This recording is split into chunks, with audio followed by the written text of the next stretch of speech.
Welcome, everyone. We are so glad you're here. Thank you for coming.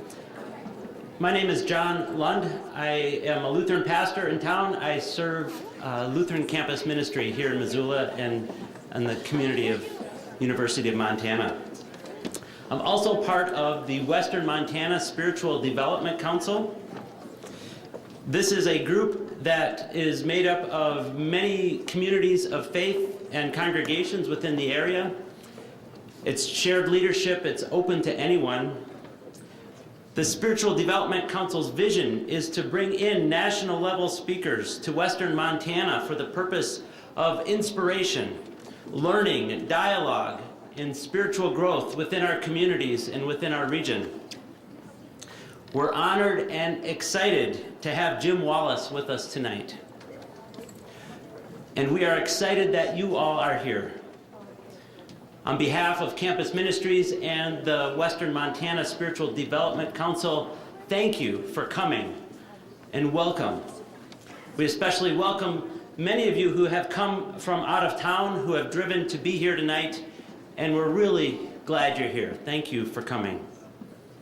It's great to see this kind of response in Western Montana around issues of faith and culture and how are we to be together. In planning, as we thought about this event tonight, we thought about someone to open for Jim Wallis with some energy and enthusiasm. Amy Martin was on the top of our list. She is a local singer, songwriter, and activist who has a passion for issues of justice and peace for our community and our world. We're honored to have her with us tonight. Please welcome Amy Martin.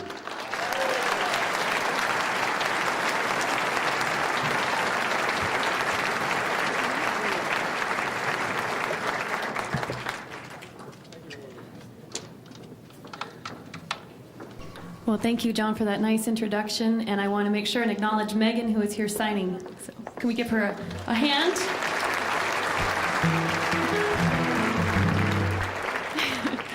John confessed to me before I went on that he was Sicilian, and so he talks with his hands as well, and I was kind of watching them both and thinking it was sort of like a bilingual signing thing going on.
this our hymn of grateful praise.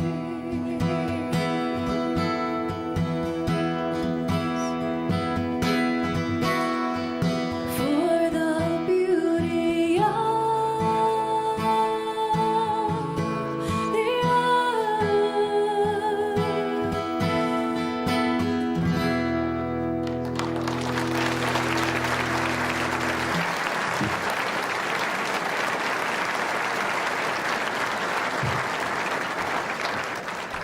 Today was one of those kind of days, huh?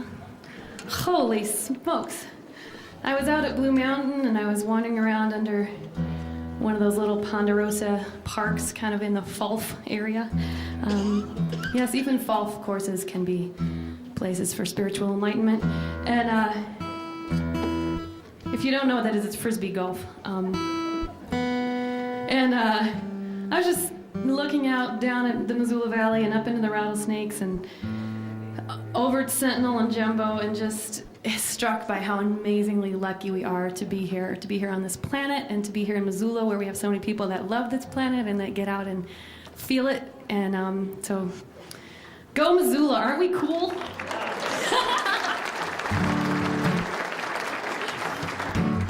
I was born in the flatlands, and so I don't know if I'm ever going to get over the astounding mountains.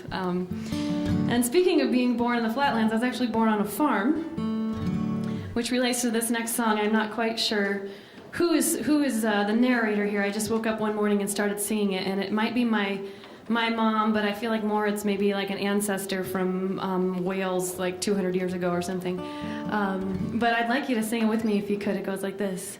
All God's children born in the country, moving to the city. All God's children born in the country. Let's try it.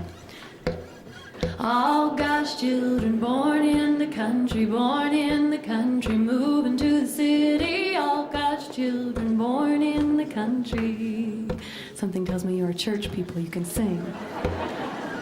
They take with them the wealth of our land, soon squandered on trifles and sin. They take with them the wealth of our land, quickly squandered, quickly squandered. All God's children born in the country, moving to the city. All God's children born in the country. That's right. All God's children born in the country, moving to the city. All God's children born in the country. My own dear child, she used to run wild in the pastures with the lambs and the colts. My own dear child, she used to run wild in the pastures, in the pastures. All God's children born in the country, moving to the city. All God's children born in the country. You can harmonize if you want to. All God's children born in the country, moving to the city. All God's children born in the country. Now she sits in a room with shuttle and loom and works with her headband all day. Now she sits in a room with shuttle and loom and her headband, and her headband.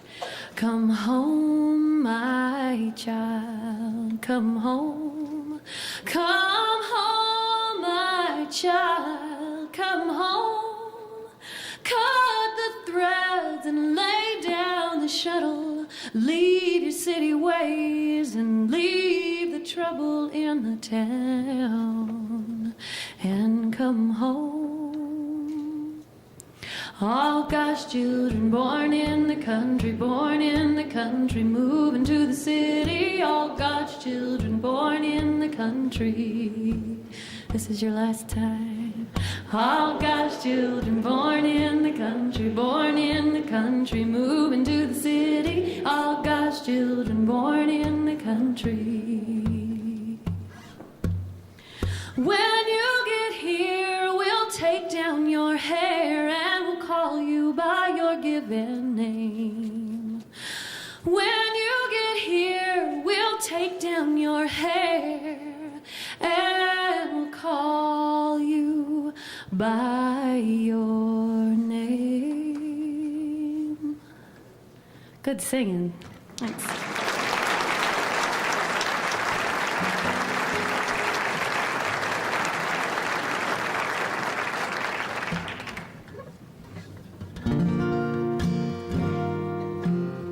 I don't know if any of you had the privilege of hearing Kathy Kelly when she came through and spoke a few years ago. Anybody? Yeah, a few. She's an amazing activist who has spent a lot of time in Iraq, and she had a story about going into a music school in Baghdad right after the Shock and Awe campaign, and talking to some school children whose music school, or art school actually, had been bombed and destroyed. And these kids weren't going to get to go to school anymore because of that. But they were really interested to talk to this American woman, and she had a great conversation with them. And she ended up teaching them the song called "O Finlandia." I don't know if you know that song. But then they taught it back to her the next day. She came back the next day, and they had learned it in Arabic, and they taught it back to her, which is just perfect. So I'm going to sing this, and if you know it, feel free to sing along.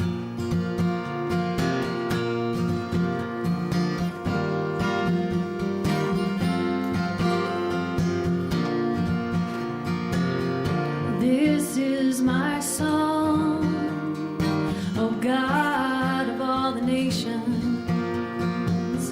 a song of peace for lands afar and mine. This is my home, the country where my heart is. Here are my dreams, my hopes, my holy shrine. But other hearts in other lands are beating with hopes and dreams as deep and true as mine. So picture, if you will, a group of kids maybe that you know, maybe ages like, let's say 7 to 10, and they're standing in 2 rows in front of a bombed out school. And now turn them into Iraqi kids whose parents love them just as much as you love yours, and they sing this back to you, although they probably sing it in better Arabic than I'm going to sing. Ilahi laka nashidi nashidu salam lil biladihim wa biladi khata watani allati fi fuadi khuna alami wa mukadasati lakin qulubun kram fi biladin kram tumbudu bi ahamin sadikati mithli. Oh, hear my song, O God of all the nations, a song of peace for their lands and for mine. Sing that with me. Oh, hear my song. Oh, hear my song, O God of all the nations, O God of all the nations, a song of peace, a song of peace for their lands and for mine, their lands and for mine. Let's try the whole thing. Oh, hear my song, O God of all the nations, a song of peace for their lands and for mine.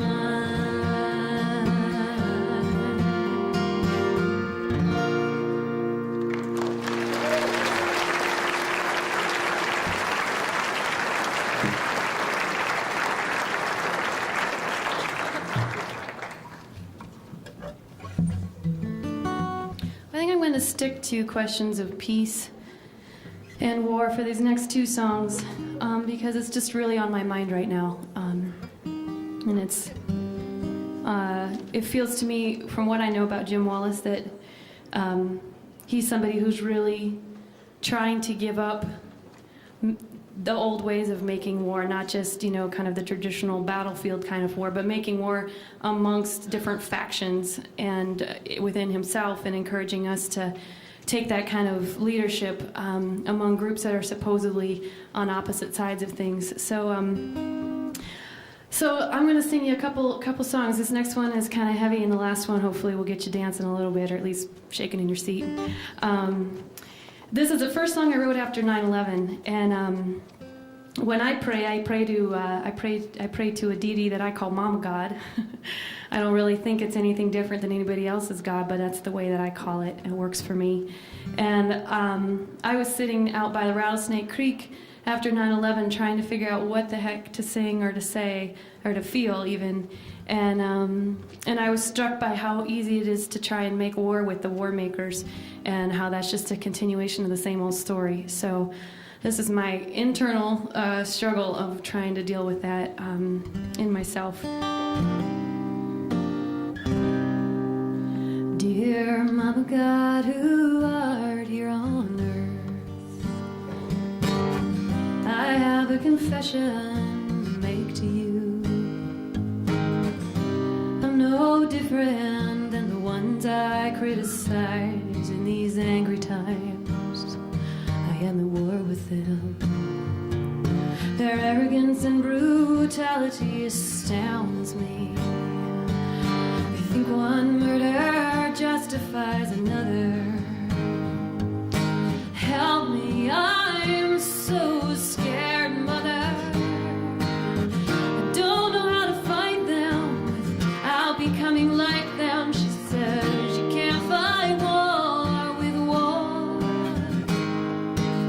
You can't stop violence with violence.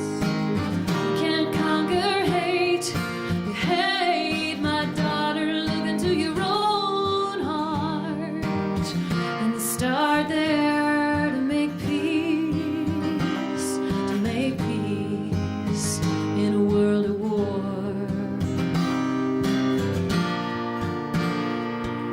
Dear Mama God, I want to be a hero. I want to say or do something that will change the world. Is it you who put this desire in me, or is it just my ego? Harness my will to your wisdom and purpose, or you can't fight war with war. You can't stop violence with violence. You can't conquer hate with hate. My daughter, look into your own heart and start there to make peace in a world at war.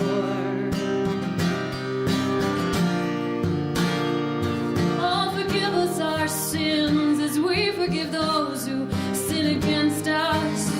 Forgive me my sins, help me forgive those who sin against me. Dear Mama God, I am full of arguments, reasoned explanations, good justifications. But the truth is, the only thing I truly know is that my heart can find no logic behind inflicting fear and pain and death on my own kind. My heart can find no logic behind this. Oh, we can't fight war with war. We can't stop violence.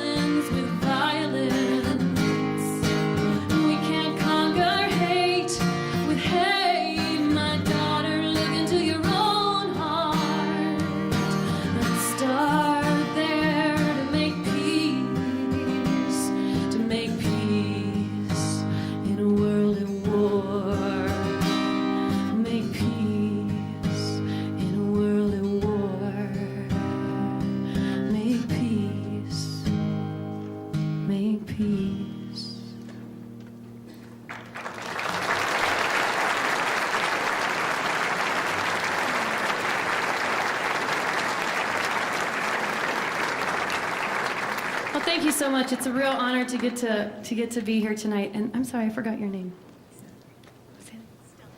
This is Stella, ladies and gentlemen.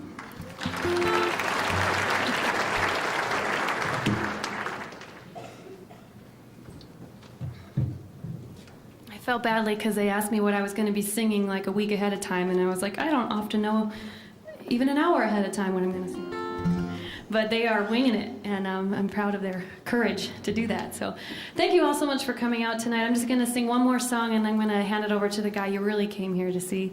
And I just really want to thank everyone who worked to get Jim Wallis here, who invited me to be here, and who encouraged all of you to be here. So give yourselves a hand for coming out tonight.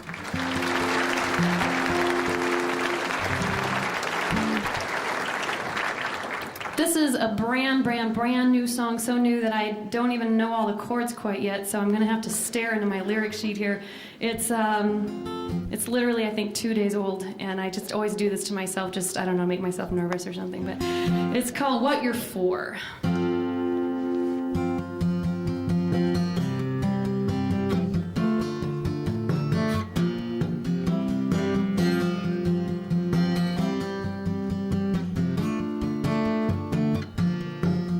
I'm tired of war, not just this one. It's an endless repetition of waste and needless pain, and mindlessly constructing infrastructures of destruction. It's older than any religion, and it's bigger than left or right. We gotta learn how to fight while remembering that everything is sacred. Tell me what you're for. Do you believe in? Look around this world. Someday you'll be leaving it. What are you taking in? What are you giving back? What really gives you joy? Maybe you should do that. What is your deepest hope? The one that you don't know could ever come true. Maybe it will if you tell me what you're for. Tell me what you're for.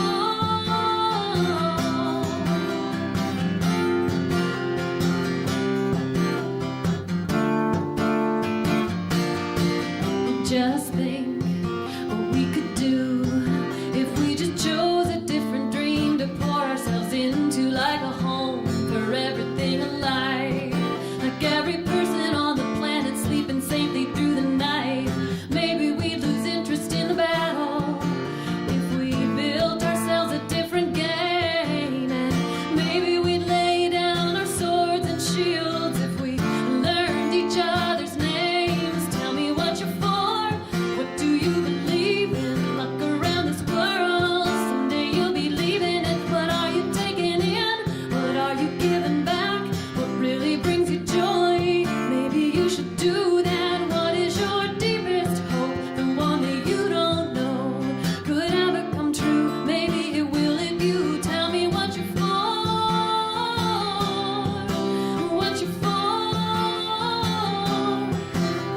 Well, I believe in the possibilities of human creativity, and I believe in a deep mystery which we can count on like a friend. And I have found holy ground everywhere I go walking. I do a lot of talking, but I feel better when I slow down and listen. Let's start right now. Let's have a new competition, a new kind of race. Who can do the best job of filling hungry bellies and cleaning up this place? We all can add a little bit of beauty. We can help each other to belong, and we can make mercy our honor and our duty instead of proving each other wrong. Tell me what you're for. What do you believe in? Look around this world. Someday you'll be leaving it. What are you taking in? What are you giving back? What really gives you joy? Maybe you should do that. What is your deepest hope? The one that you don't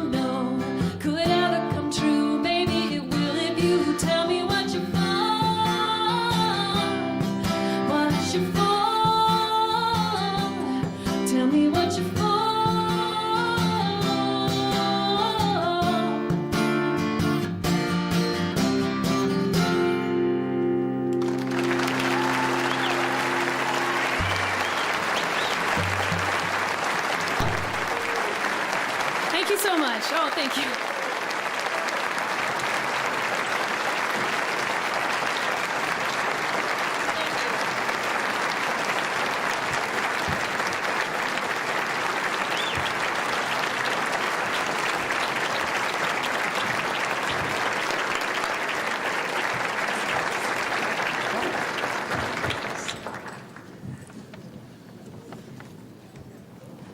Is that going to work? Yeah, I'm going to take it.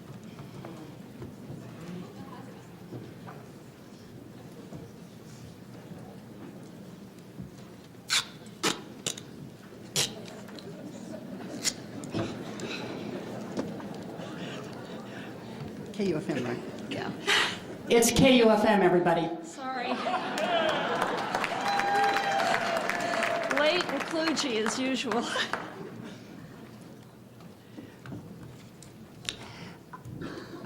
My name's Jana Staten. I'm the email coordinator for the Western Montana Spiritual Development Council. This evening has been the work of our council for over a year. When we met in November of 2005 about who we wanted to invite, we decided to start at the top, being from Missoula, ask the most exciting prophetic voice in America, New York Times best-selling author, to come. Jim Wallis is here in Missoula tonight because of the faith of the members of the council who believed that we could do this, and they worked hard to make it happen.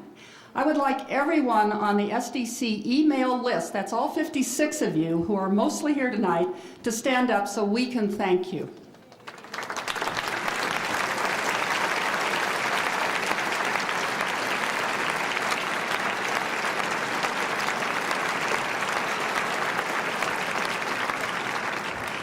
In case you don't have enough groups to belong to, we'll tell you at the end of the program how you can join. We have a summary of Jim Wallis's accomplishments as the founder and executive director of Sojourners. So instead of the usual introduction, I want to tell a true story that Jim may not have heard before. But the former dean of Trinity College at the time, when he was a young student, remembers this story well enough at 90 years of age to tell my husband about it last week. Jim enrolled as a student in the late 1960s at the small Christian and quite conservative seminary in Illinois. It is dedicated to equipping servants for the work of the gospel. Apparently, Jim had come to the college already on fire with a radical, revolutionary fervor, having actually read the Gospels. He soon found that the faculty, the good Christians teaching him theology, were anything but radical. Being Jim, he didn't keep quiet about his doubts. He asked who he should talk to, and he was told to go to the top and see the dean of the college, Ed Hakes. He told Professor Hakes that he and several fellow students had been going through the Bible, cutting out all the references of God's concern for the welfare of the downtrodden, the neglected, and the outcasts. They had found thousands of verses about the poor, and they had very little Bible left. So Jim wanted to know if he could be a revolutionary and a Christian. Fortunately for all of us, Ed Hakes assured Jim that it was indeed possible, and in Hakes' view, necessary to be both. Jim has been on that radical path ever since. We are honored and blessed tonight to have him with us to help connect our spiritual life to the needs of this world, and perhaps to become a little bit more radical ourselves. Jim Wallis.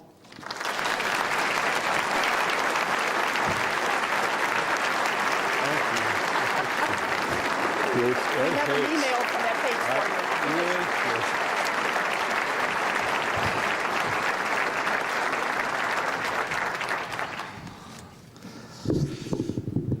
Hi.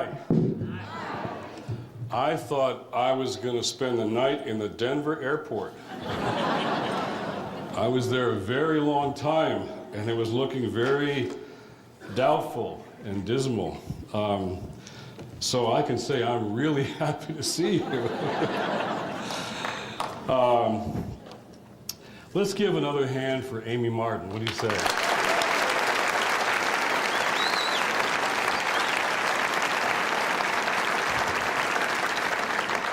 Amy, your last song, What You're For, I got that right. That's kind of our topic for tonight. What you're for. Not who you're against, but what you're for. And Jana, we still have that old Bible sitting around, full of holes. We cut out every passage that had to do with poor people and poverty and rich and poor, and there were several thousand verses that we took out. And when we were done, it was like it was falling apart in our hands. It was just coming apart. It was a Bible full of holes. And I would, not to be confused with a Holy Bible, you know. And so I take it out with me to preach, and I hold it above American congregations, and I would say in my bold, youthful, seminary, revolutionary fervor, "This is the American Bible, it's full of holes. From all we've taken out and paid no attention to." It really made people smile, you know. The good news is that I think we're in the process of putting our Bibles back together again. And so tonight, I want to thank you for inviting me to come. I don't know if you know the whole story of this, but you know, Jana and her, you know, it's a new thing when a powerful position is called email coordinator. It's like, you know, she's someone with all the power, you know, email coordinator. I'm going to put that on my resume or something. But there was this postcard campaign. And we started getting hundreds of postcards. And Chris was running night, who's with me, we were in cities, other cities, and people would come up and say, "I'm from Montana, here's a postcard." So I want to start by saying that you are the first postcard terrorists I've ever known. I've actually been to Missoula before. The Community Covenant Church was here, and they're part of our community of communities, and I always love this place. So for the chance to come back, I'm very grateful. And of course, you know, in the last election in Washington, D.C., you guys were hot, boy, I'll tell you.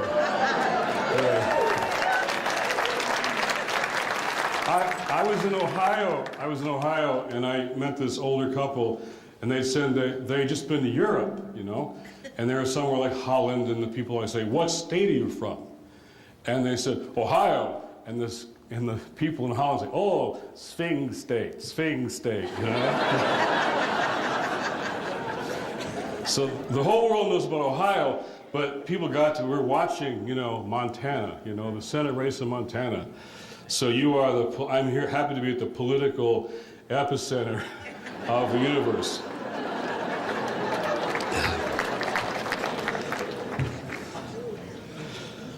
So thank you for coming. Our topic tonight is, of course, religion and politics, or faith and public life. This is, when I was growing up, these were the taboo subjects you don't talk about at a dinner party, religion, politics. And they're very confusing, I have to say. They're very confusing. Religion by itself is confusing. My then 7-year-old son, he's now 8, came up to his mom and I a while back and said, "Mom, Dad, I'm worried about Max and Jonah, 2 of his 2nd grade pals on the Little League baseball team that I get to coach. I don't think they believe in God or Jesus. I think they're vegetarians." So Joy and I knew we had to bring Luke with us on the God's Politics book tour out to Oregon, where he'd meet some godly vegetarians, you know. But we could have done that in Missoula too, right? Right? Okay. But the confusion goes a lot deeper than just the misunderstandings of a little boy. When they put you on a book tour, you know, you're on all these TV shows, and some nights you're on a rally, other nights you have fun. No, I didn't mean that. Actually, Bill and I are getting along quite well. I've been back several times, and we're having a good discussion. But I did have more fun the next night on the Jon Stewart Daily Show. And we had fun, and there was a lot of good banter and humor, and he really, before and after we talked, and he was drawn to a lot of this. He said, I'm secular, but I really somehow want to be a part of all of this. I liked him a lot, actually. But then the emails came by the thousands from his audience, young people, by and large. They said things like, I lost my faith because of television preachers, bad religious fundraising, pedophile priests, cover-up bishops, White House theology. Or they said, amazingly, they said, I didn't know you could be a Christian and care about poverty, or care about the environment, or care about the war in Iraq. I didn't know.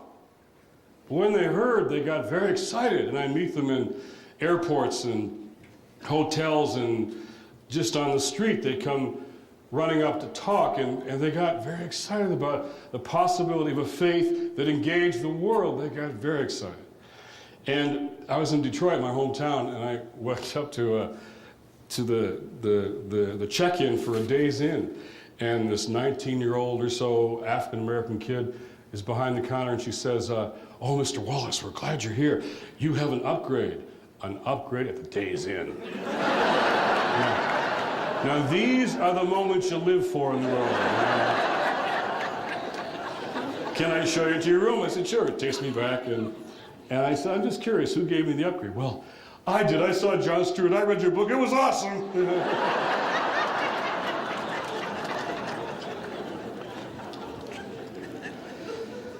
The subtitle of the book, God's Politics, is Why the Right Gets It Wrong and the Left Doesn't Get It. Now, I've been asked two questions since that book has come out.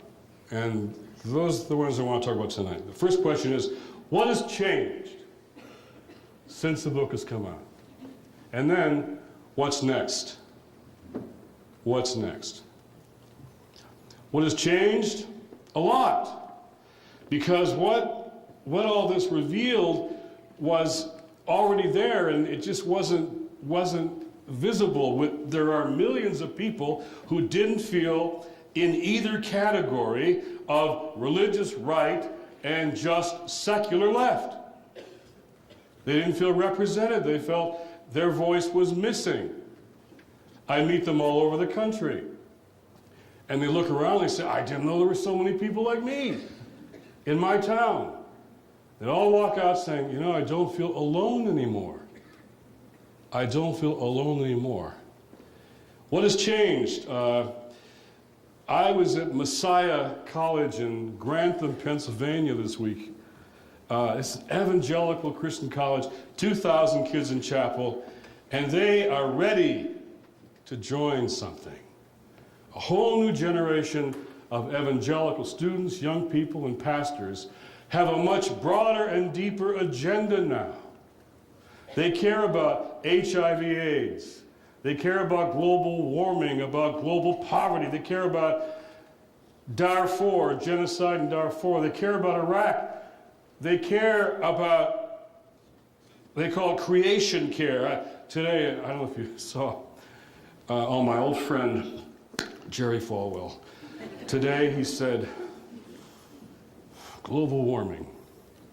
The issue of global warming is being used. I love when Jerry Falwell speaks. He said, a tool of Satan to distract us from the preaching of the gospel. Now, before you get all worried about that, don't worry. It doesn't matter anymore what he says.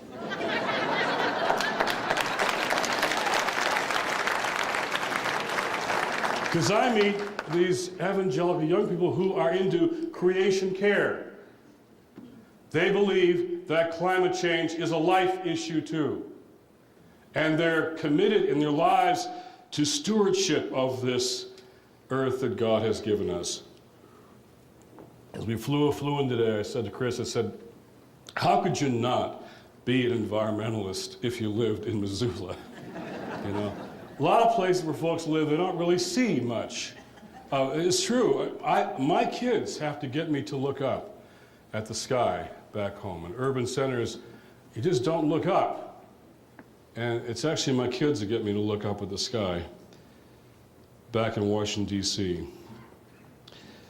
But we have an evangelical climate change initiative signed by 96 evangelical leaders, heads of 36 Christian colleges. There's a tremendous new energy rising up that I find especially on evangelical campuses and Catholic schools, Jesuit universities. There's a whole bunch of stuff happening. And I love this because, you know, I'm not going to go into much of my story tonight, but I got kicked out of my little church at 14. And I was over the issue of race. And I was being drawn in Detroit, drawn to justice. And I had to leave the church to join movements for social justice. That's a tragedy when young people who are in the church and drawn to it, they have to leave. Jim, you don't understand, the elder told me. Christianity has nothing to do with racism, that's political. Our faith is personal. I think that's the night that I left in my head and my heart, and I was gone altogether in a couple of years. I didn't have the words to go around it then, but I do now. In the words of these, God is personal.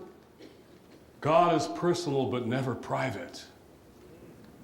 Never private. This God knows everything about every one of us in this room and wants a relationship with us anyway. But why? So God can sign us up for God's purposes in the world. That's why. I had to leave the church to figure it out. Now, young people, on the campuses I'm going to, the fervor is at the places where there's most faith.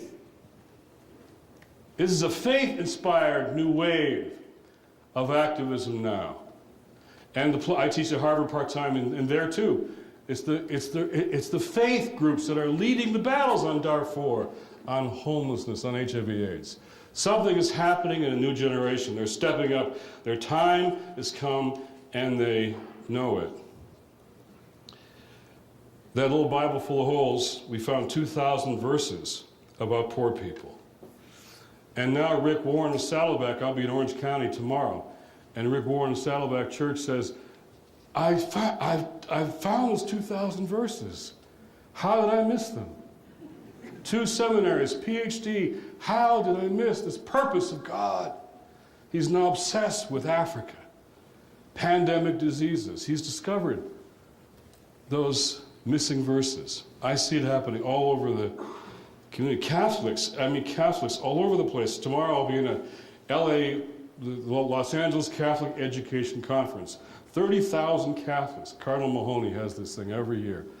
And they care about Catholic social teaching and more than one issue.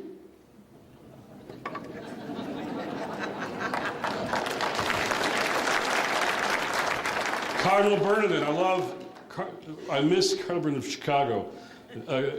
A consistent ethic of life, a seamless garment. Wherever life is threatened, we should be concerned. So I'm running around the country saying to people, you know, if I'm an unborn child and I want the support of the far right, I better stay unborn as long as possible, because once I'm born, I'm off the radar screen. You know?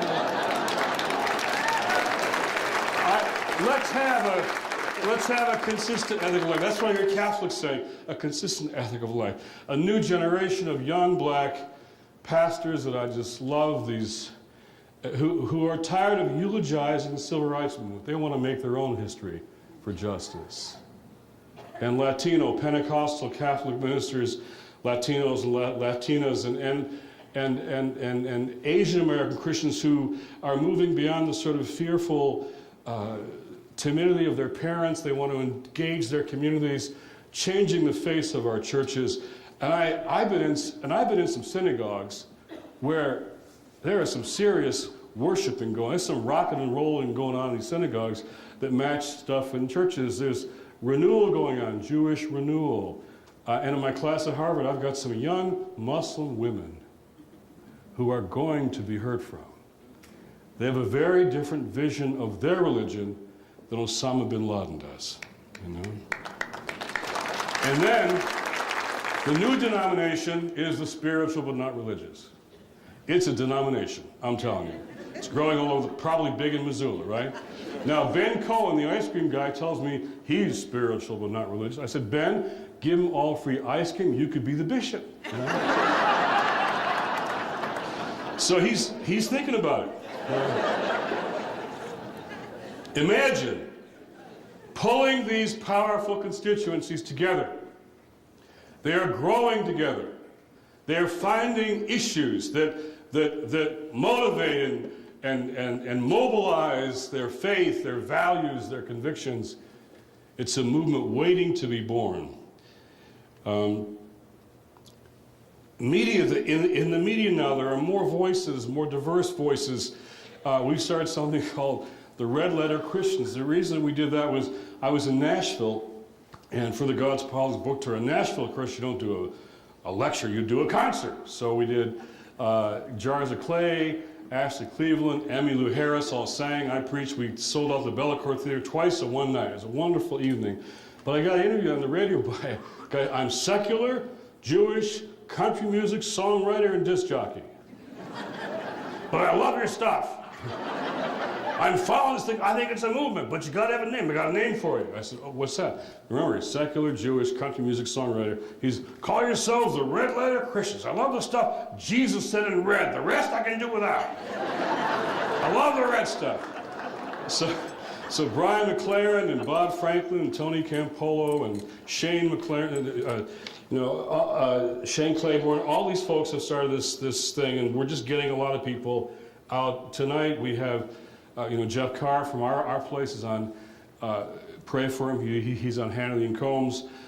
They just got back from Iran. Mennonites and Quakers just got back from a week in Iran. First American delegation in, I think, in many, many years, and they talked to a lot of the Ayatollahs, and they met with Ahmadinejad for 2.5 hours. And so there's new conversations, new voices emerging. And even in politics, this is the amazing thing, even some of the people in politics are beginning to sort of start to get it. I was in Boston the first week of the book tour, and this kid came up afterwards on the table, he says, I'm gay. Thanks for making me feel so welcome tonight. But you know what? It's easier to come out as gay in Boston than as religious in a Democratic Party. But that's changing. That is really changing. Part of it, Democrats are doing the math.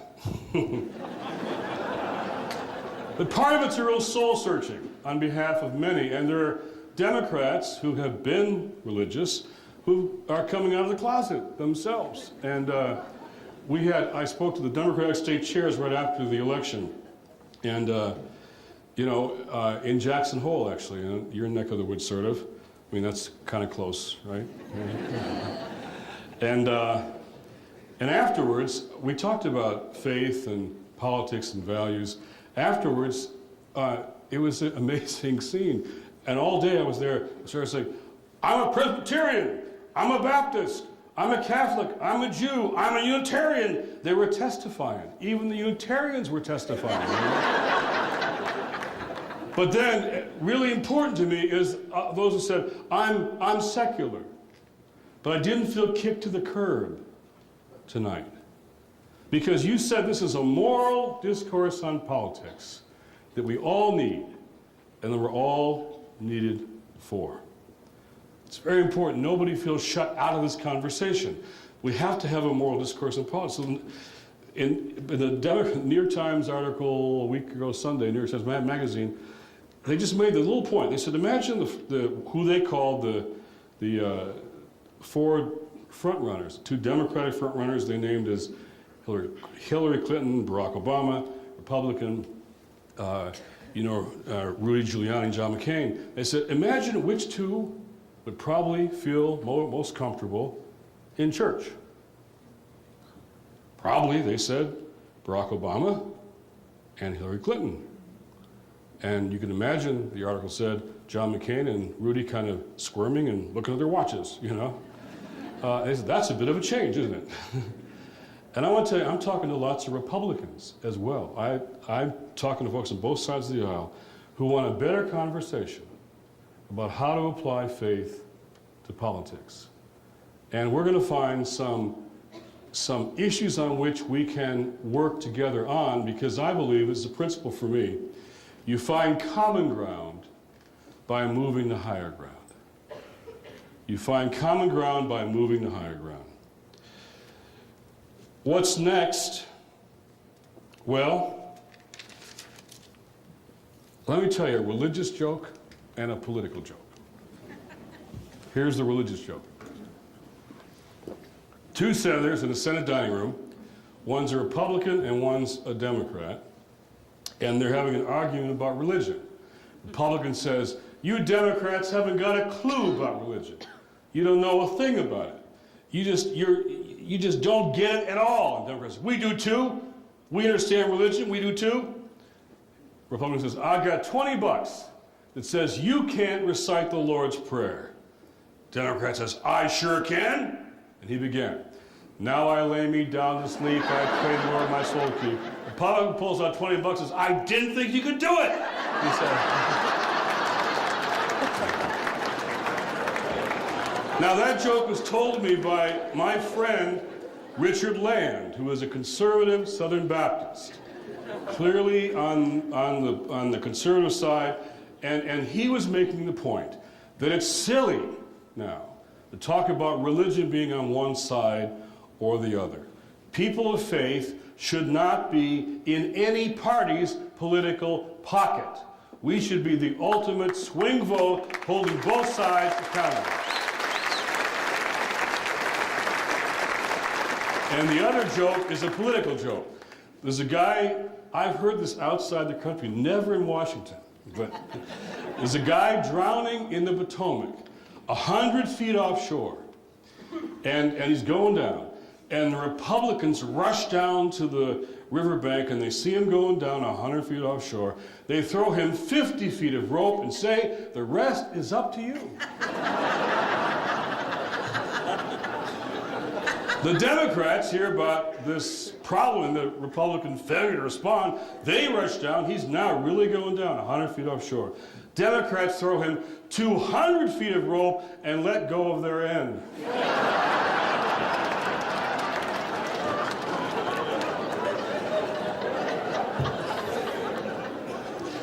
It's a funny joke, but the point of it is that politics is failing to resolve any of the big issues.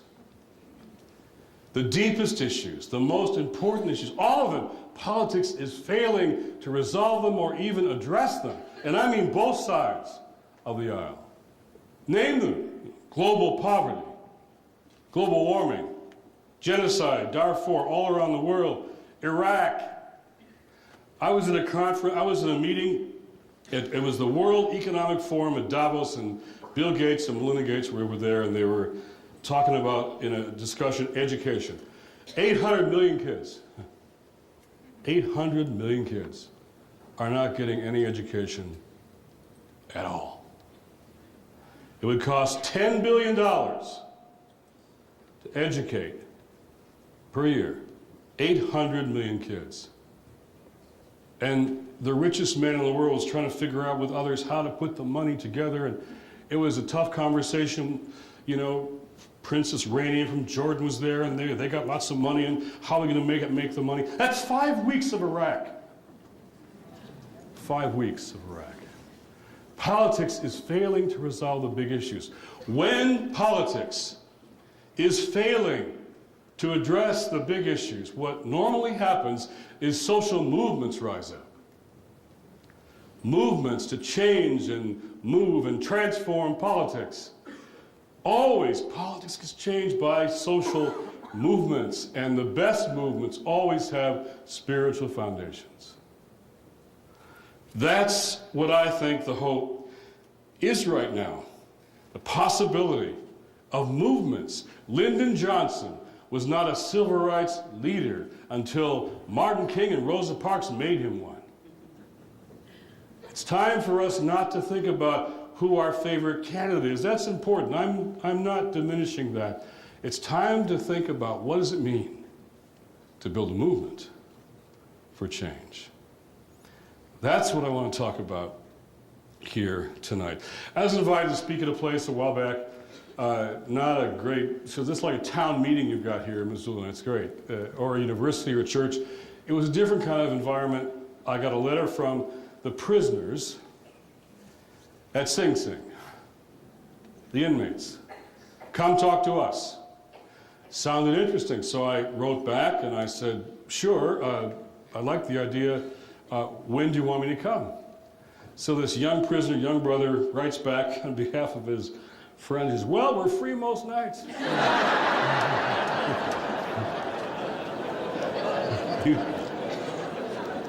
So we're kind of a captive audience here. Real comedian, you know. He should have thought of the postcard thing, Jen.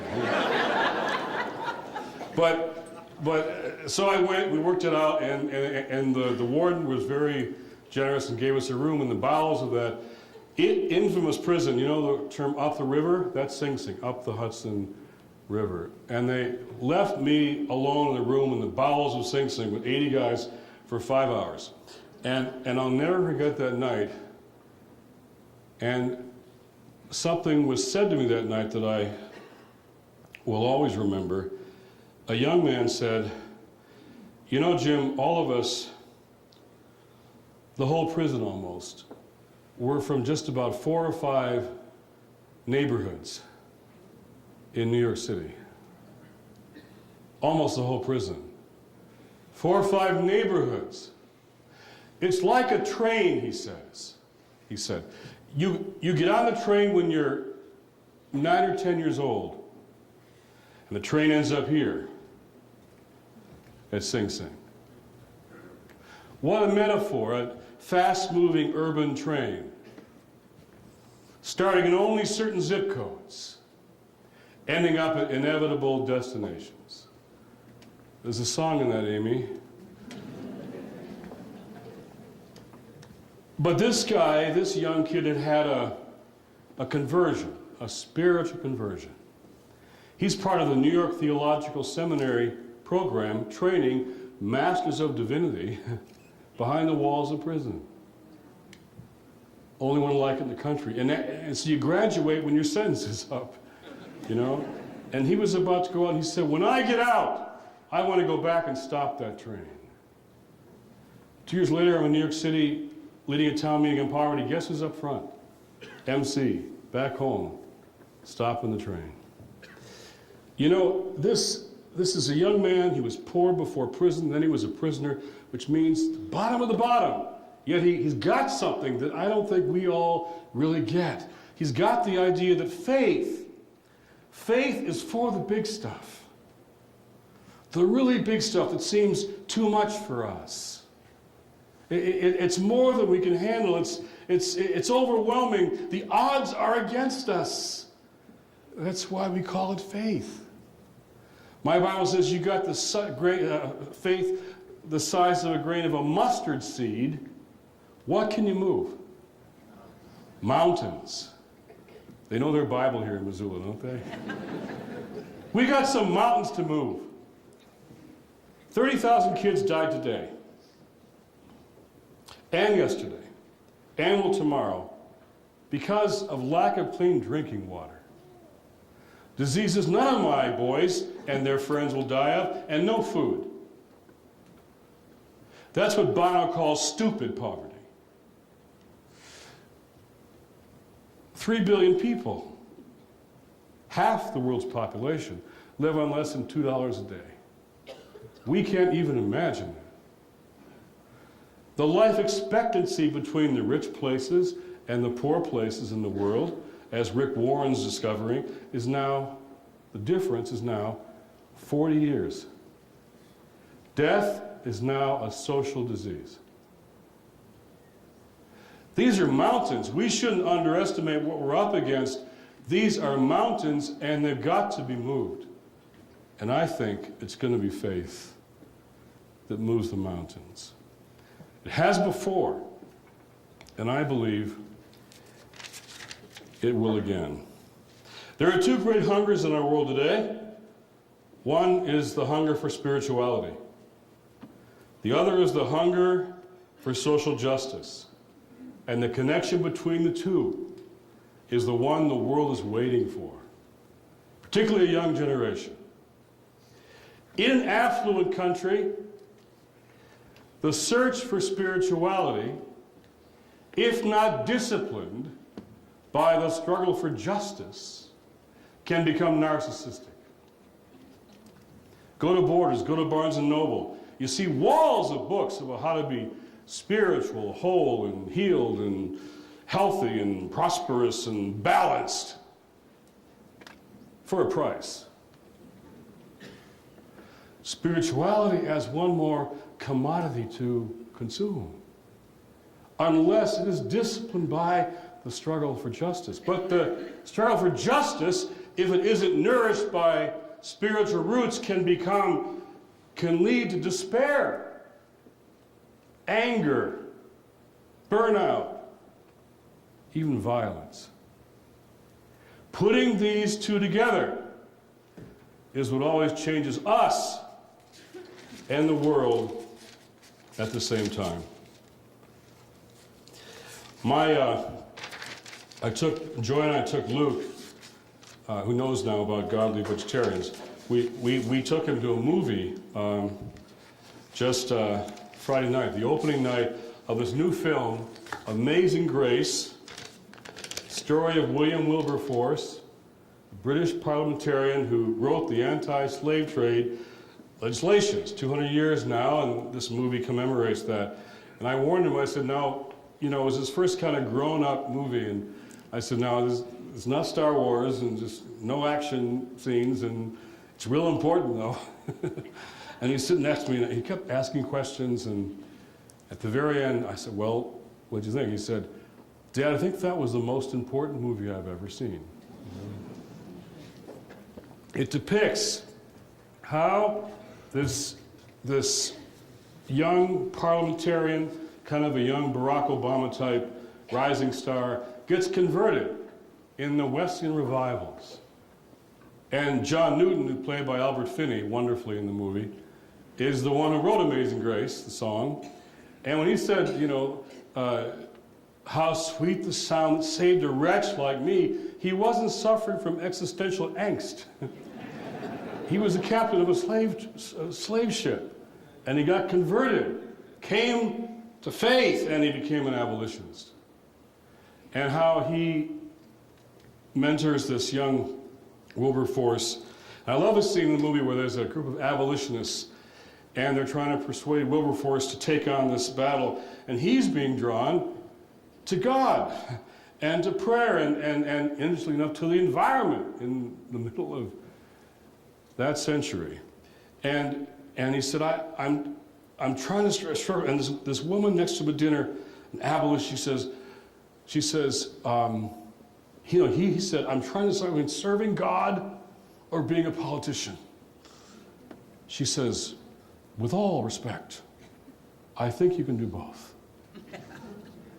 So he put forward his anti-slave trade bill 9 times before it was accepted. And then he wanted to abolish slavery altogether, so for 30 years, he didn't relent until finally the day came, and there was no more slavery.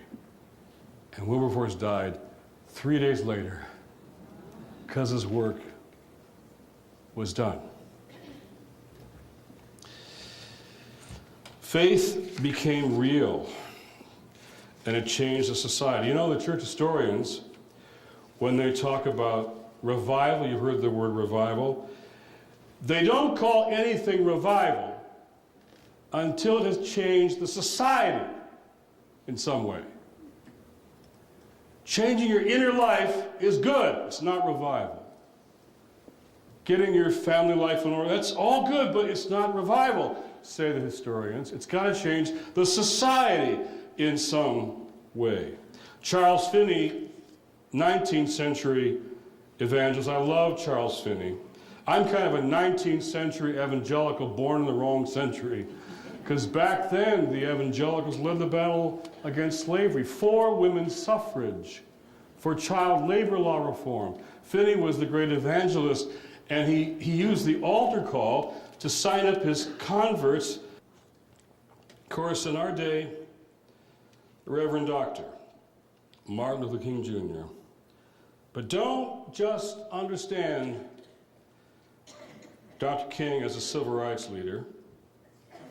He's from a black church, Ebenezer Baptist Church, steeped in that tradition.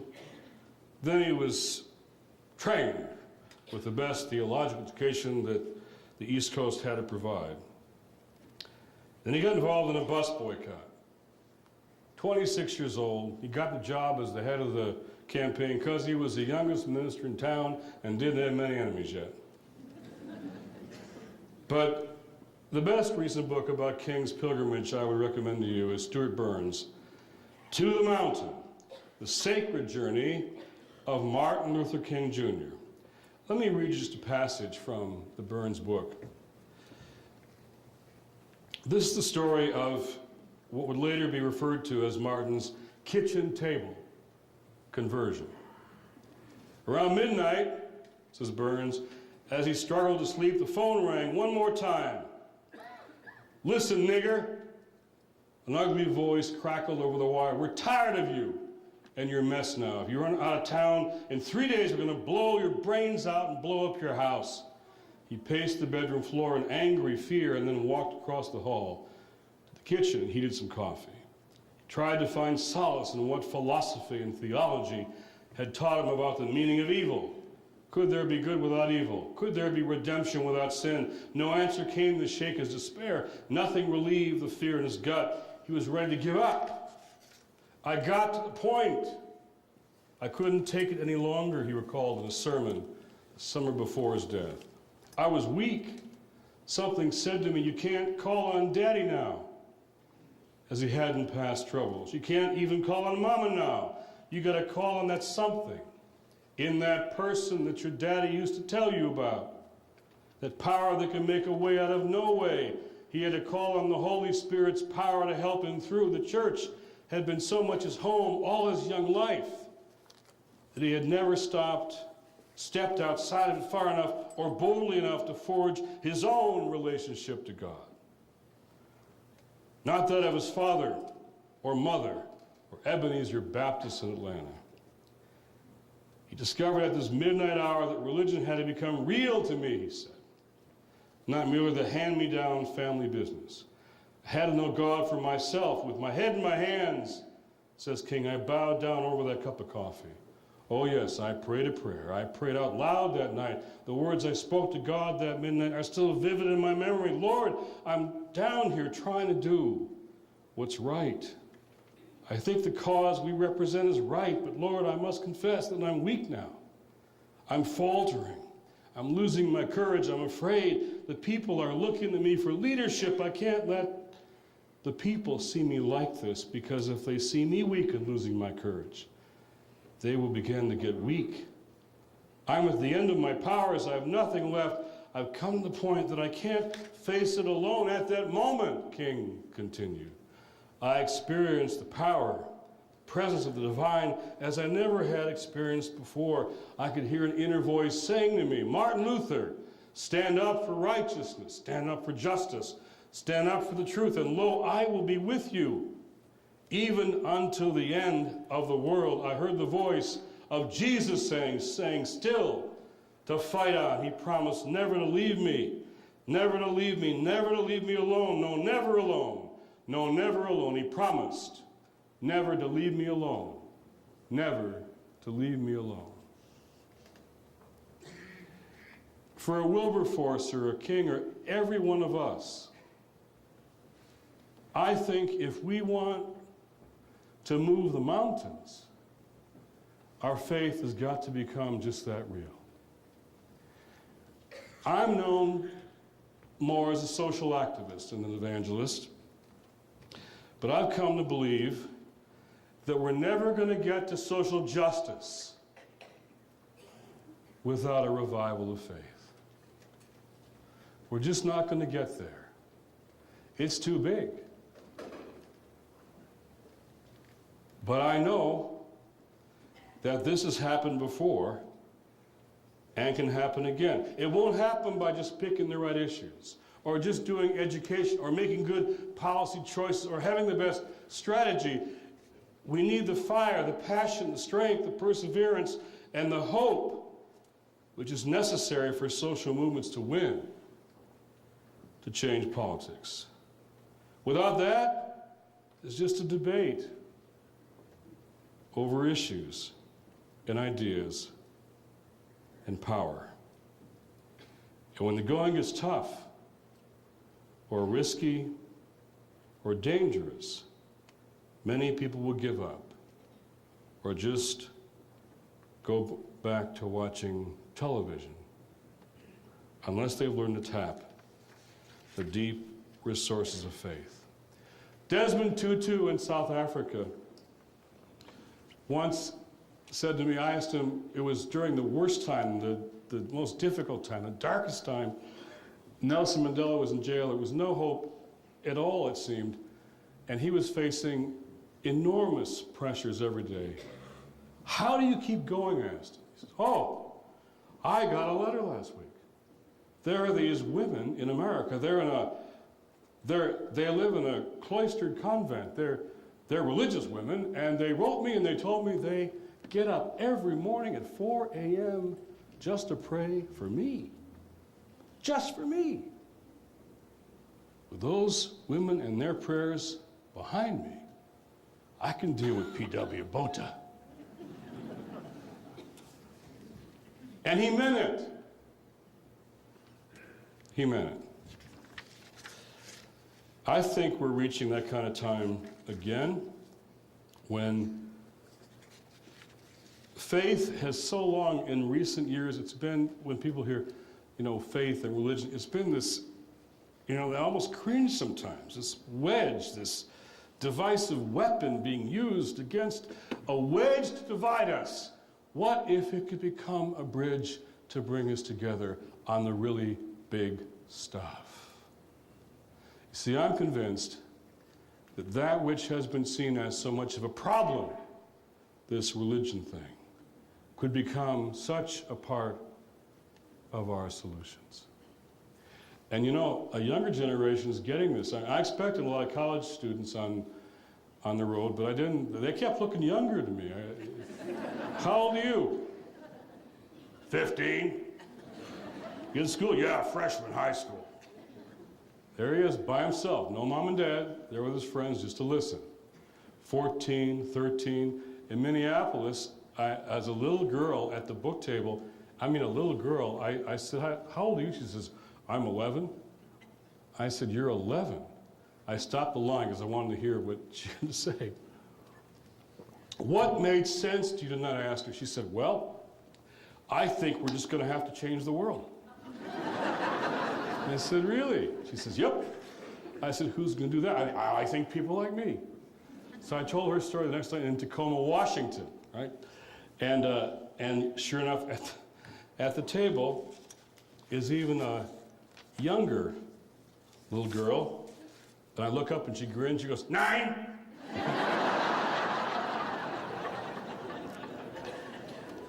I tell their stories in Seattle the next night. And here's the youngest one of all. And I say, she says, I think I'm the youngest so far. I said, and how old are you? She says, I'm 8 years old. I said, what made sense to you tonight? She said, well, when you talked about that, you said it was like a silent tsunami killing all the children. Like me. But not like me at all. But like a silent tsunami. Well, I was just sitting there and I was thinking, if I'm a Christian, I better do something about that. She's in the 3rd grade. So I told my Harvard students the next week, if you want to lead this thing, you better move fast, because the whole generation is going to sweep right out of the way, I think the issue for us is going to be a choice, a fundamental, basic choice. When I was growing up, they told me the choice was between, they said belief and obedience. That's the choice for religious people. Belief and secularism. Secular. Here's belief, and then over here there's this thing called secular humanism. It's going to eat your children, you know. Well, I think that's not the big choice. The big choice, we do have a big choice. The big choice, I think, is the choice between hope and cynicism. That's our big choice. See, I like the cynics because they see the world realistically. They see it as it is, no rose-colored glasses. And the cynics are against all the bad stuff. And they even try to change it for a while, maybe. But they got out there and they worked and it didn't change and they began to feel vulnerable. So you begin to back up to a place called cynicism, where you can still be against all the bad stuff, but you don't believe it'll ever change. So you surround yourself with a bit more security, and cynicism becomes a buffer against commitment.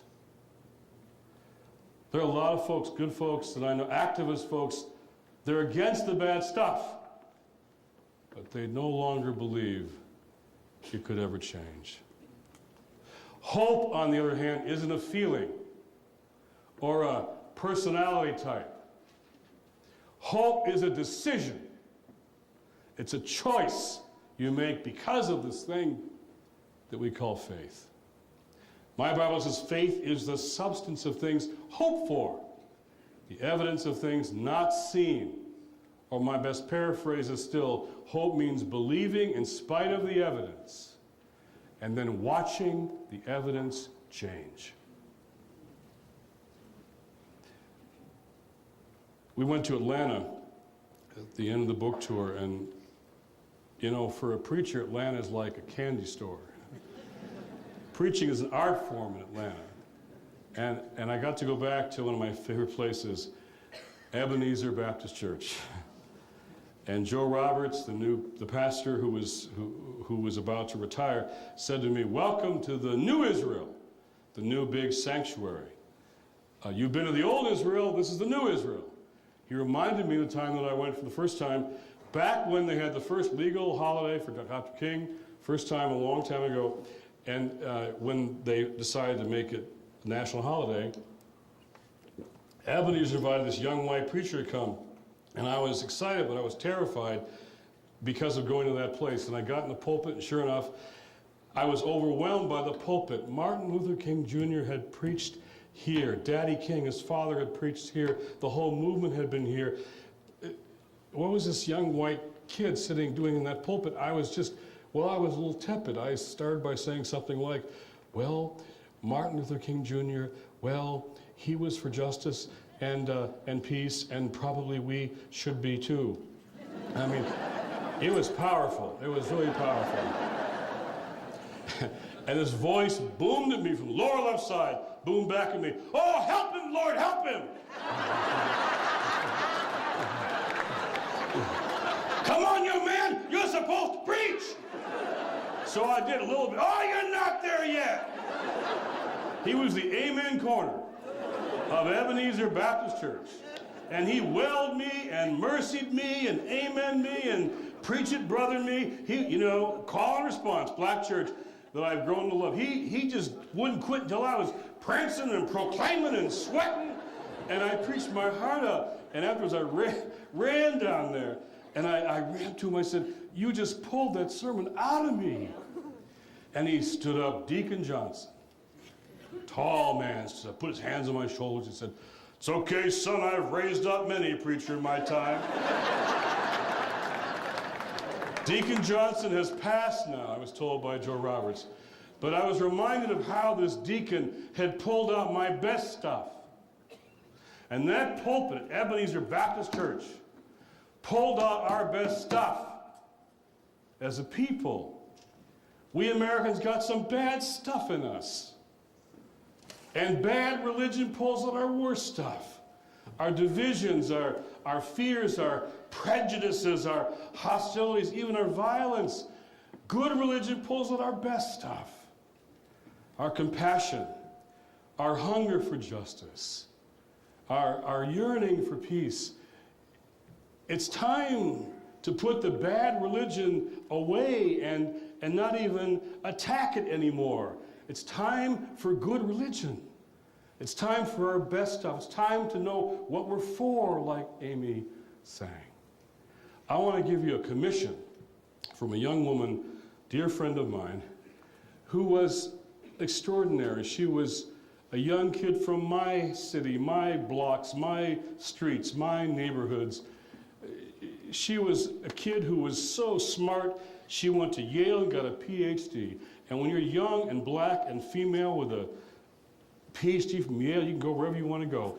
And Lisa Sullivan came home to the inner city where she grew up because she loved the kids on the street. And she became the best youth organizer I ever knew. She's rap, hip hop.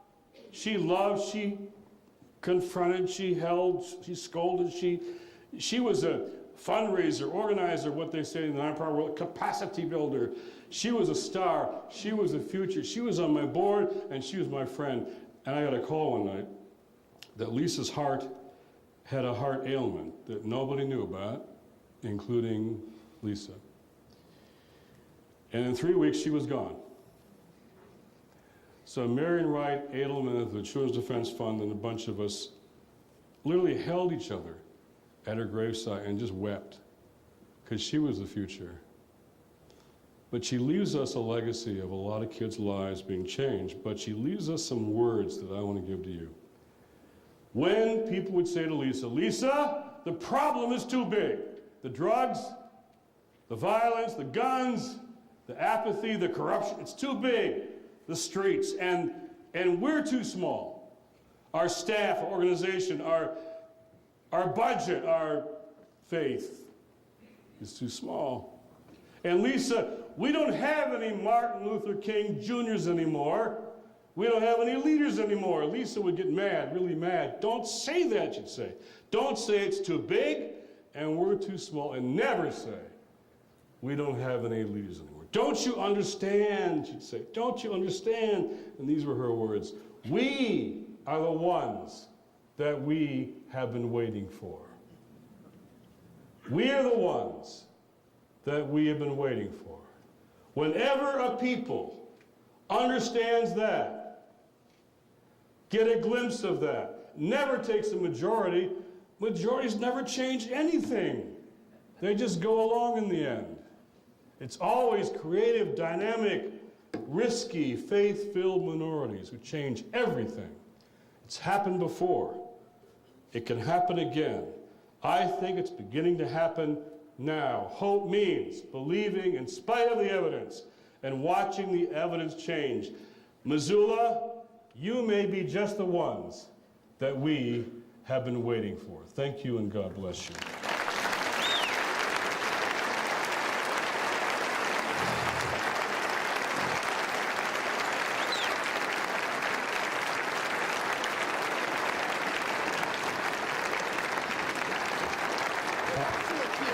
Yeah. Sure. Is that okay? Well, we're going to keep it. Half hour, 10 minutes. Oh, yeah.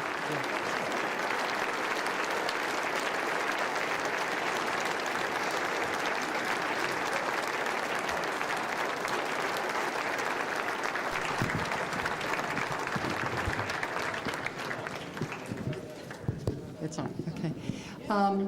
I don't know how Jim's going to do it, but he said he'd be willing to take questions.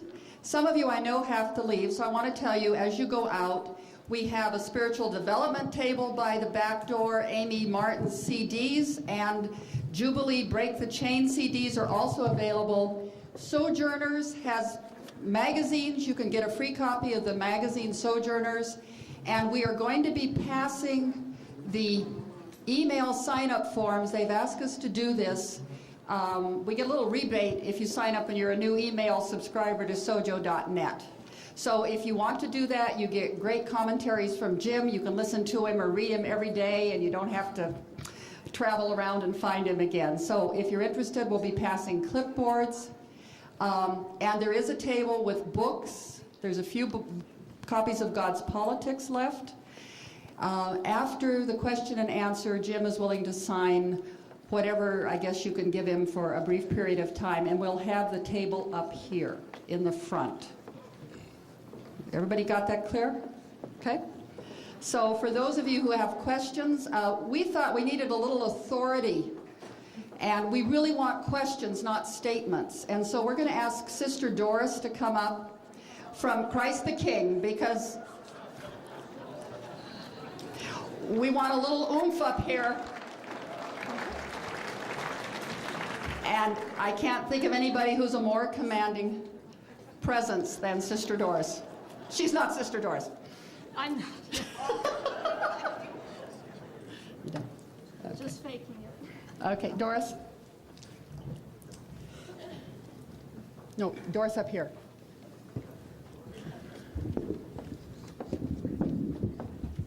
So, the mic's on, so you can call on people from each mic. Okay, right over here.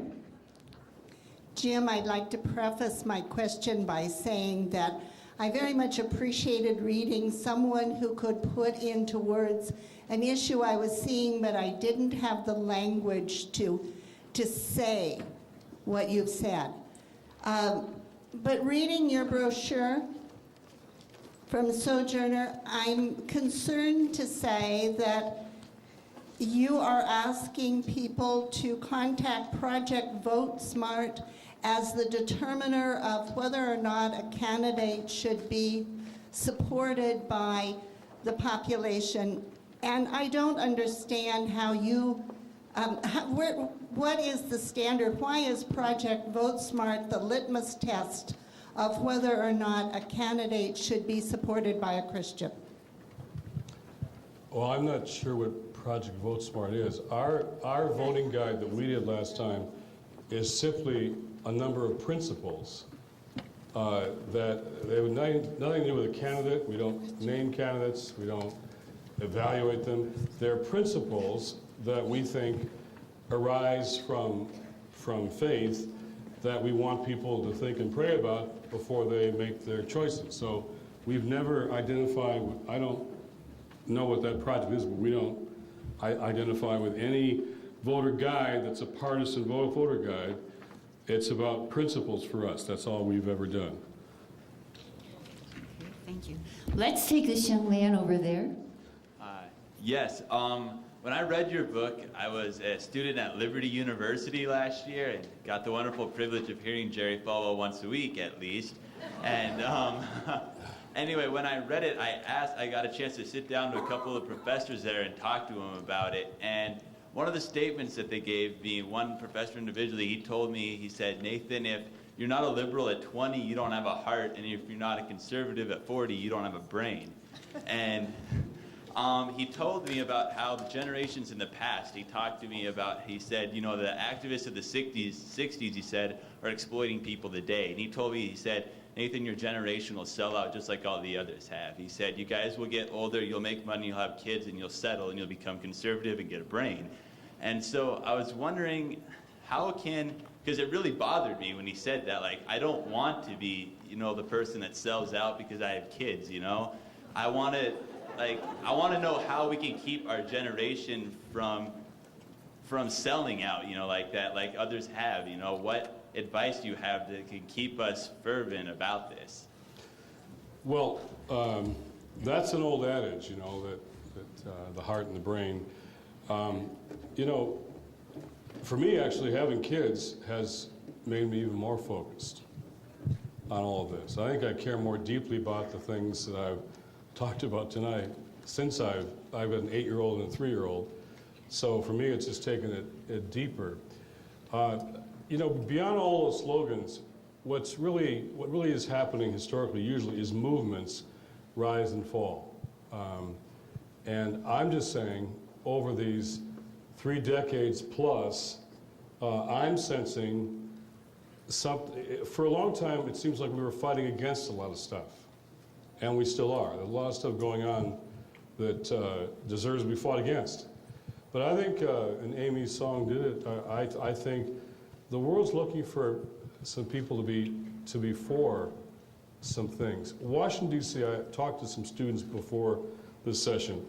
I said, Washington, D.C. is a terrible role model for this stuff because both sides do this. They take an issue, they want to make us afraid of it, and then blame it on the other side.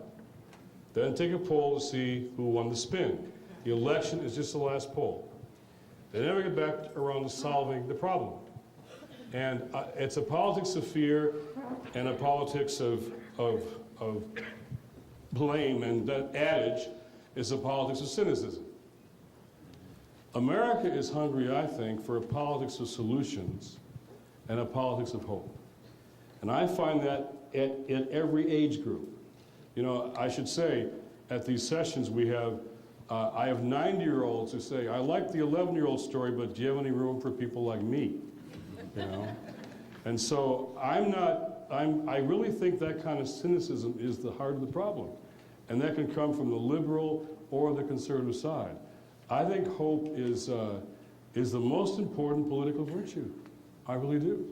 And I think it's a decision, a choice, and it's what can animate and galvanize a movement. So I tell young people you can either try to fit into systems that aren't working or decide to make a difference with your life. And it's not about just a generational thing. I know people at every age who are on the front lines of all of this. I want to give a plug. Tomorrow there's a training session here. One of our best organizers, Amy Aird, is going to be here. She's going to be here tonight, but she got stuck in Minneapolis in the snow. So she'll be here for Prophetic Advocacy 101, which is a basic kind of how to take this practically in the organizing. And I encourage you to come back for a serious day of training tomorrow with a bunch of local people here in dialogue and Amy from our shop. So over here in the middle. Just a minute. There's a table right over there that you can sign up for that. Tomorrow. Okay? Please. Hi. I was born in a very conservative and Christian home in eastern Montana. And my dad always taught me a lot of different morals and principles, one of them being forgiveness and compassion. Right. And the example he used is kind of humorous, but he took it very seriously. He always said if anyone's harassing you or making fun of you, forgive them and turn the other cheek. If anyone spits in your face, wipe it off and turn the other cheek. But if anyone's ever menacing or harassing your mother with a gun or a knife, to grab the loaded Glock 17 from my bedstand, shoot him 17 times in the heart, and when the police come and ask why you shot him 17 times, say that because you ran out of shells. So my question is, do you think violence can ever be morally right against evil people and given certain circumstances? Wow. I was going to say, I got advice just like that, but the end kind of, I was raised in a conservative Christian home too. And those values still govern my life and are a moral compass for me. My mother used to tell me two things. She used to say, if there's kids that no one's playing with, kids that nobody will play with, you make sure you play with them. I don't want to hear about kids not being played with if you're there. Second, if there's a bully picking on everybody else, you be the one that stands up to the bully. So all my fights in school were with bullies. So she didn't do the 17 shell thing, but so I think a lot of the values, at least for me, that I grew up with, really guide my path to this day. The violence question, I'm not going to, we get talking about this so idealistically. You show me the places in our world where violence is working to resolve the conflicts. I'm talking practical solutions. My theology suggests that we human beings are always going to get into conflict. We're going to have inevitable human conflicts. I'm not a utopian. I'm not a sort of person that says one day we won't have conflicts. The question is, how do you resolve them? How do we resolve our deepest conflicts? And there is real evil in the world. If you can't see evil in the face of 9/11, you're suffering from some kind of postmodern relativism, I suppose. But to say they're evil and we're good is bad theology. It's bad theology. So how do you fight monsters without becoming one yourself? That's a very difficult question for America right now. How do we not lose who we are in addressing the real threats that are out there? So I want to get into a conversation about how do you really deal with conflict and resolve conflict, and how do you deal with the real problem of evil without just becoming like that yourself? These are the issues that we ought to be wrestling with, I think.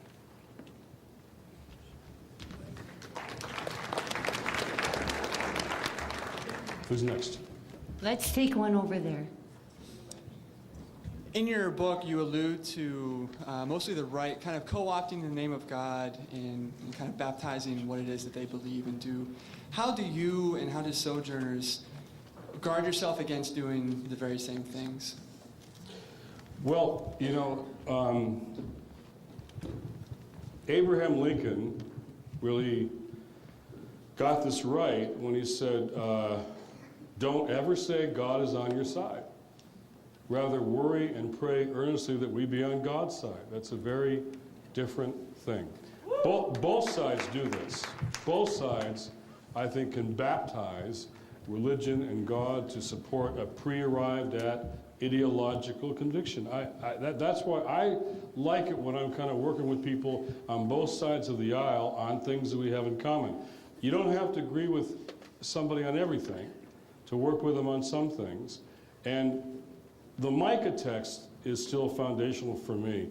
What does the Lord require of you but to do justice, love mercy, and walk humbly with your God? Now, the activist types, they're good at the doing justice. That's where doing justice. And we also, we're compassionate. But I think prophetic types are not often good at the walking humbly part. There's a real tension between the prophetic vocation and humility. When, you're always right and the others are wrong and you've got the answer for them, it's a little hard to be very humble about this. So Micah slips us in at the end, and walk humbly with your God. So no matter how deeply we feel something, you could be wrong or not entirely right or not see the whole picture. So you better keep praying. You better keep serious dialogue. Serious dialogue means putting your position at risk by having a serious conversation with those with whom you disagree. And I think that's critical. Both sides do this saying God's on my side. And it's a big mistake. Okay, over there, please. I would just like to, first of all, thank you for your words of truth tonight. And I, secondly, like to take this opportunity to just praise God. One more, if anybody who loves God, just give him praise.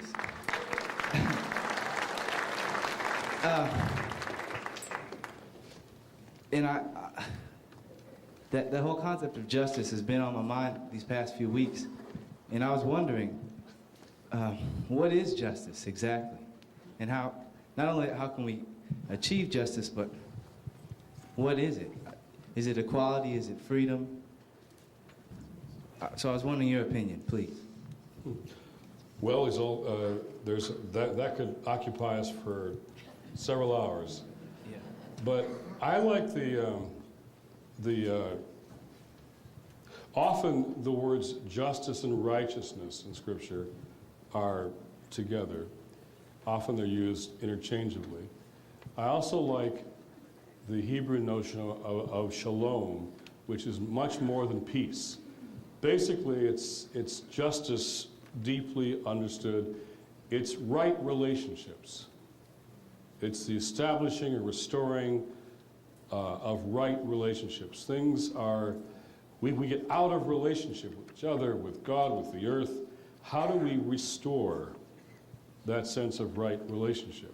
Justice has a deeper meaning biblically than just sort of a legal kind of shallow meaning. It's about how do you restore that sense of wellness and wholeness and I think, right relationship. So, but we could spend an hour on that one. Thank In the middle. An issue that has been close to my heart and I think also very apropos here in Missoula. But when I saw that it was in the National Catholic Reporter in today's issue for March 2nd, in an editorial it stated, manly men and their warrior Jesus, dated today, said, beware to think of Jesus as warrior. Beware of men of valor, as on King Arthur cartoons. The aim of the manly man Christians set is to get more men to church. That Jesus of most churches is a wimp. The editorial goes on to talk about the feminization of the church and those women that have the overwhelming majorities in most churches. In your letter, you had an open letter to Jesse Ventura, the former governor of Minnesota. Jesse Ventura stated, organized religion is a sham and a crutch for weak-minded people who need strength in numbers. You went on to say, you gave examples of King and Gandhi and Archbishop Tutu and Nelson Mandela, who are religious men, yet very tough-minded. Yet, I think Jesse Ventura still has a point. We are a matriarchal church. A new study reported out of Religion News Service just recently, the Hartford Institute for Religious Research, said congregations were more likely to grow when men comprised the majority of active participants. Okay, what's the question? And then as Americans, as American congregations became increasingly populated by women, that's a nun that's telling me that. Increasingly populated by women, the report says those congregations that are able to even out their proportions of men and women, again, were most likely to grow. My question is that we are a matriarchal church, then how can we expect to sustain, attract, and send forth whole men and not merely manly men for their warrior Jesus?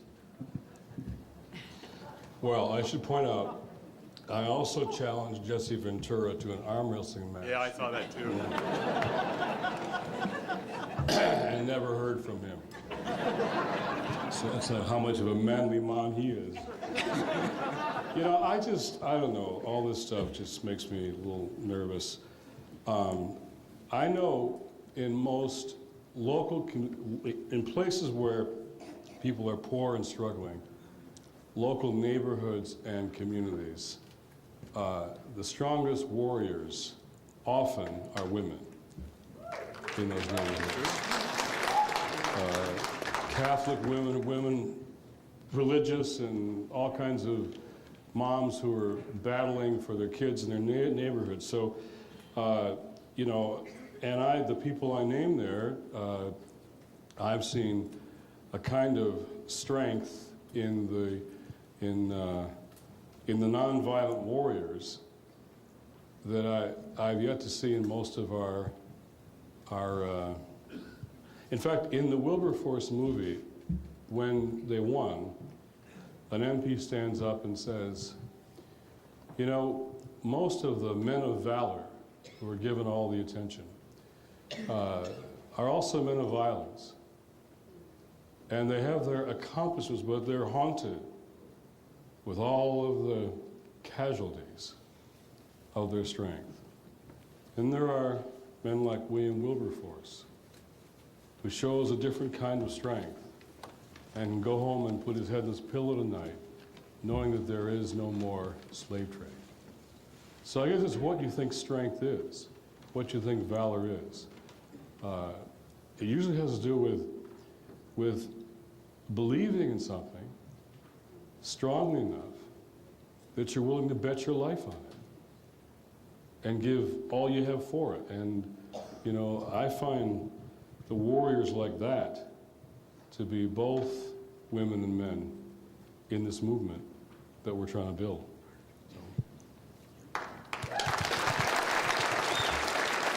We have time for two more. Who thinks they have the best question? Okay. In looking at your book, the one thing I'm curious if, when you get to the core of these issues, as you brought up so many times, one of the core issues is money. And I'm curious if you'd be interested in seeing JFK's executive order that he signed just before he died, 1110, that abolished the Federal Reserve System, which legalizes counterfeiting for about 20 families, most of them not even American. And then one of the other big things is the truth will set you free. And it happened to be at a Jesuit college where I was talking to a member of the Council on Foreign Reserve, Council on Foreign Affairs. And I told him we need to have a real investigation of 9/11 because it's totally baloney, the crap that they're selling, just like when we were kids and they blew away JFK. And then those are two questions. And then the last question is, what are you going to tell your kids when they want us to take RFID chips? And they what? RFID chips. Those are little microchips. Microchips? I don't know. Type it into a search engine. They've already started giving them to people. Well, there are some military. questions I can't answer, and neither of those do I have any. Okay, let's take this Well, one. what about a real commission on what happened on 9/11? That's what I wrote. Next question. Hi. Thanks for speaking tonight. This is totally intimidating talking to you right now. No, don't. Basically, my question relates to religion and politics. Big surprise. I'm a Christian, and I sometimes struggle with the idea that I believe in what Jesus taught, that the rich need to give to the poor. What I struggle with is when the government comes into that equation. To me, the government is not always a good thing. It has an almost unlimited capacity to use force for destruction and evil, and it has almost an unlimited capacity for corruption. So I'm all in support of, as a Christian, giving to the poor, but I'm going to use a crass analogy that's going to sacrifice nuance just to make my point more concise. But when government enters the equation, it's basically somebody threatening my life and liberty and saying, you must do this for this other person. You must give me this money so that I can help this other person. So instead of it becoming a personal relationship between me, who has something, who wants to give something to someone else, I now have to give it to the government to do with it what it will. And so I guess my question is, how do you reconcile a faith in God with, if you don't have that faith in government? And I guess, can we still talk about that transference of wealth in terms of Christian virtue when it's not an act of will on my part, and I'm being asked to trust something that I don't want to empower? Does that make sense? Well, I understand the question. Yeah. I guess it just makes me nervous. I understand that it does. Yeah. There's a notion that, and I hear it all the time, that helping the poor is a matter of charity, and it's a personal matter, private matter, and has nothing to do with the role of government. Problem is, I'm an evangelical Christian, and that's not biblical. That just isn't what the Bible teaches. The prophets, again and again and again, are speaking to kings and rulers and employers and judges and people who hold authority. And the God of the Bible is not a God of charity. God of the Bible is a God of justice. Structures, institutions, decisions, hardness of heart. The word oppression was a biblical word long before Karl Marx put pen to paper. And so Romans 13 talks about the role of the government in punishing evildoers and protecting the innocent. And there is nothing, particularly in a democratic society, wrong with the people deciding how they want their government to function. It was churches and charities in the beginning of this century who said, we can't do this anymore by ourselves. It was people like the Salvation Army doing what you're saying who prompted what became, in this country, the New Deal. It is perfectly legitimate for a government to decide, and that's why we vote and don't vote and all the rest, to decide to establish a program called Social Security, which almost wiped out poverty for the elderly. So I am not one who thinks government can and should do everything. I'm a strong advocate of churches leading by example, but I'll just finish with a story. I was with a pastor in Ohio, vineyard pastor, doing terrific. He had a center just setting up a legal clinic, a health clinic, computer programs for kids, job programs, terrific center. And, you know, there's 7,000 members of his church, so the thing was all paid for before he even finished it. And he was surrounded by Section 8 housing, poor people. And he asked your question, what's the role of the government? I started with our role and their role and what should we do?